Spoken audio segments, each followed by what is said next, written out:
I'm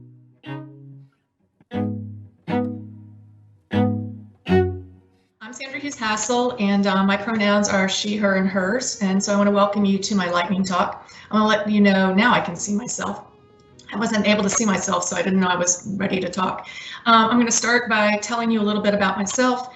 Then I'll talk about the classes that I teach, and then I'll end by sharing two of my more recent projects. So first of all, who am I? For those of you who don't know me, I've been a professor and the coordinator of the School Library Media Program here at SILS since 2006. Before that, I was a professor at Drexel University, and before that, I worked in school reform in the School District of Philadelphia. I've also been a librarian, a school librarian at the high school and the elementary school level. And in my first professional career, I taught kindergartners and second graders. So I have a PhD from SILS, so I am a SILS alum. On a personal note, I have a teenage son who's applying for college right now, so I don't have a lot of free time, as you can imagine, and that whole process has become even more complicated because of COVID. So as important as all of that is, I think the things that I believe are more important for you to know because they impact my teaching, my research, my service, and my outreach. In short, I believe that libraries have a responsibility to work against systemic oppression that continues to silence and disenfranchise community members that have been traditionally marginalized. And I'm particularly interested in the role that libraries play in supporting children and teens who belong to these marginalized communities. I also believe that libraries aren't neutral, that every decision we as a professional make is political. It speaks to our beliefs about who belongs and who does not belong to our communities or to our libraries, about whose voices we listen to and whose voices we ignore or even silence, and whose lives we value and whose we don't. And I want to give you one example. A 2017 report about the experiences of lesbian, gay, bisexual, transgender, and queer youth in U.S. schools found that less than half of the teens who responded could find books or information on LGBTQ related topics like LGBTQ history or LGBTQ sexual health in their school library. Only 49.2% of those teens could use the internet at their school to access LGBTQ related resources. This doesn't happen by chance. It's an intentional decision on somebody's part. It might be the librarian, it might be the principal, it might be the school district, but it is an intentional decision and it has real world ramifications for LGBTQ teens. And it's an example of how libraries often replicate and perpetuate systemic oppression. So what does this mean for my work? It means that my teaching, my research, my outreach, and my service is all centered on social justice, equity, and inclusion.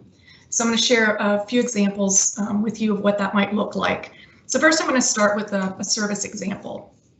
So I am a past president of the Young Adult Library Services Association. And under my leadership, you also developed an equity, diversity, and inclusion plan that not only covered included the typical things we think of, like a mission statement and a vision statement, but it went further and it also included strategies that the organization could use to make it more welcoming and inclusive and equitable, and also strategies for how you also could help our members be able to develop equitable library services, practices, and programs. The plan also commits YALSA to creating and maintaining formal and informal relationships with other organizations around this shared commitment to redressing institutional inequities. While I was president, we also updated YALSA's professional competencies for library staff so that they now include cultural competency and responsiveness, as well as a focus on equity. And my theme for my presidential year was youth activism through community. So very much what I believe was reflected in my service as the YALSA president. In my classes that I teach, we discuss issues like racism and discrimination and systemic oppression and how they will impact our communities. We use an equity lens and we employ a critical stance towards our work. So I'll share one example of what that might look like. So this semester I'm teaching 513, which is the resource selection and evaluation class. And in this class, we're taking a critical stance towards the practice of collection management. We're looking at questions like whose lived experiences are included in the collection, whose experiences are excluded, who's included in our collection development decisions, whose voices are left out, What assumptions are being made about users and their needs? What power structures are at play in collection management? And then what biases do we each individually bring to collection management? In addition to 513, I teach a number of the youth services courses, including the young adult and children's literature courses. I teach our children and tech in the library class, and I teach a course that focuses on literacy through the library.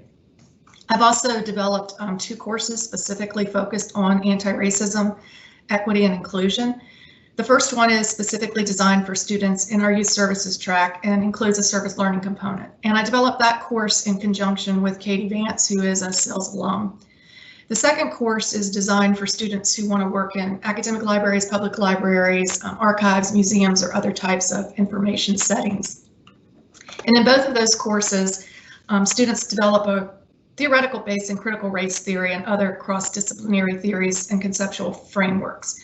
We work hard to explore issues that are relevant to working as an ILS professional with communities that have been historically marginalized or have experienced challenges here in the United States. In the course, we think about how issues related to class, race, gender, sexuality, culture, language, and disability operate, and how they can influence the provision of information services. By the end of these classes, it's my hope that the students will have a more comprehensive and complex understanding of intersectionality of sociocultural factors, and that they can use that understanding to both develop programs and services and to also analyze and conduct research. Dr. Mello is now teaching the second course. I really enjoyed teaching it, but I'm glad that Maggie's here to do that now because it means that I can go back to teaching the course that's focused specifically on working with youth again. And I'm looking forward to doing that hopefully within the next year. So now I'm just going to share 2 brief examples of how my beliefs are reflected in my scholarship. This summer, in 2020, ALA published my latest book. It's called Collection Management for Youth, Equity, Inclusion, and Learning. And as you can probably tell from the title, the book provides models and tools that enable library staff who serve youth to create and maintain collections that are equitable and inclusive. Last summer, along with Dr. Casey Rawson and SILS doctoral student Kimberly Hirsch, we launched Project Ready. This is a free online professional development curriculum that we developed for school and public youth services librarians, people who are specifically interested in improving their knowledge around race and racism, racial equity, and culturally sustaining pedagogy or practice. The primary focus of the curriculum is on improving relationships with, services to, and resources for Black, Indigenous, and youth of color.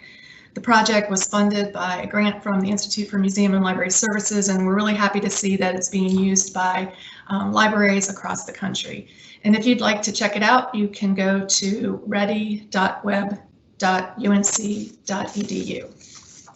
So thanks for coming to my lightning talk. If you have any questions or would like to chat, please email me, and I hope you all have a great day and take care. Thanks.